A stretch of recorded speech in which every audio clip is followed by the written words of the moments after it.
Колешки Авировиќ, во вашиот одговор рековте дека во експозето не навеле некоја си информација, односно причина која што би не убедила дека Марко Зврлевски не си ја работи работата онака како што треба, односно дека не постапиле согласно закон и они информации кои што ги навеле во експозето, впрочем, се неосновани.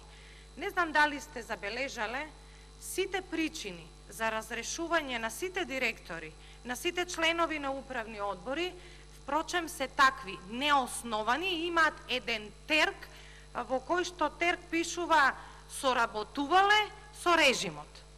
Нема член, нема став во закон, нема ништо. Соработници на режимот, секаде. Еве, проверете да видите сите разрешени функционери досега се разрешени на таков начин. Апсолутно незаконски.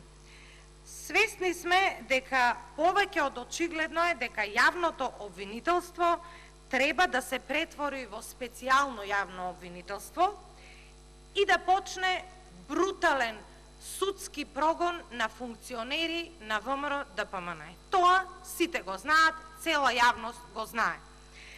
А пак во меѓувреме, во специјалното јавно обвинителство се вработуваат нивни членови на нивните семејства и нивни пријатели, партиски припадници, партиски војници. Специјалното јавно обвинителство станува партиско гнездо, како и што впрочем беше на СДС.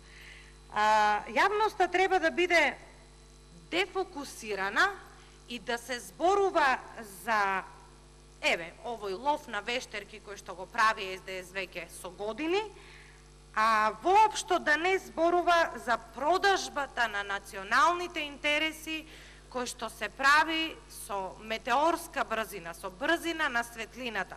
Не смееме, колешке, да говориме за задолжувањата, а патем речено, не знам дали знаете, дека утре кај домашните кредитори, банки и осигурителни компании повторно ќе се задолжат за 2 милиарди и 750 милиони денари или поточно за 44,7 милиони евра. Отчукува оној часовник кој што требаше да го стават на триумфалната порта, меѓутоа сметам дека тој часовник ќе треба да го стават за нив. Благодарам.